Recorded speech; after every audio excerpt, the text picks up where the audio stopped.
Hello and welcome to Daily Reflection with Aneel Aranha. Today is the 4th of August 2018. We're going to reflect on Matthew chapter 14 verses 1 to 12.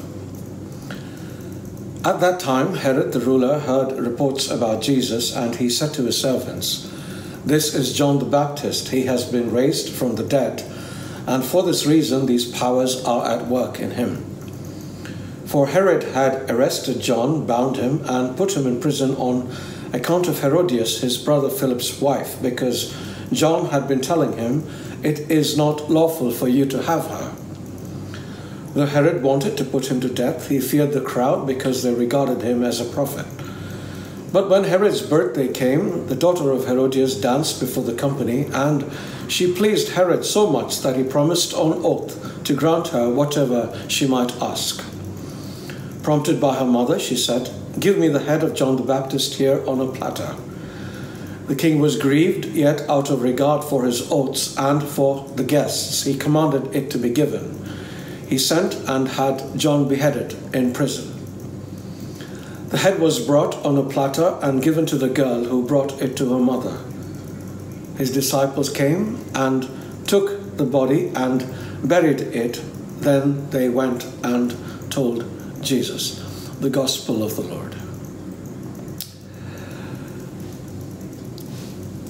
This is a twisted and gruesome story that has some very challenging questions for us.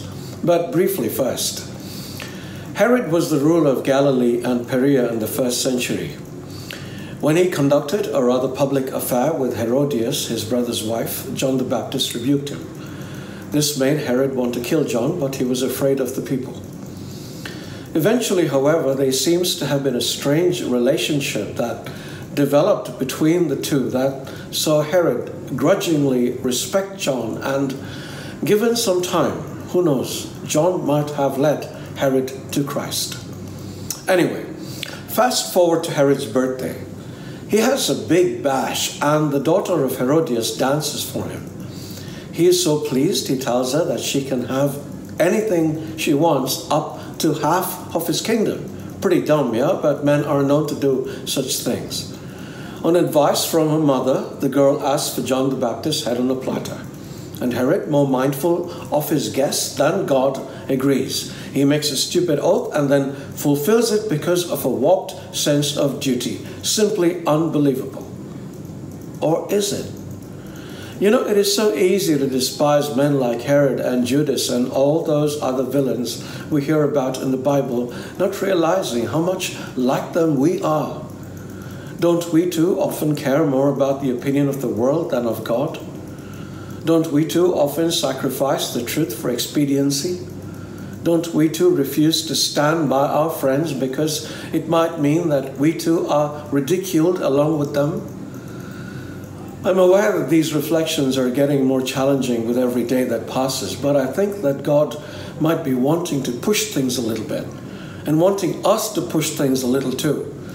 See, we may not have the power of Herod, but we all exert influence over people and events in our lives, in our workplaces, in our churches, in our neighborhoods, in our homes.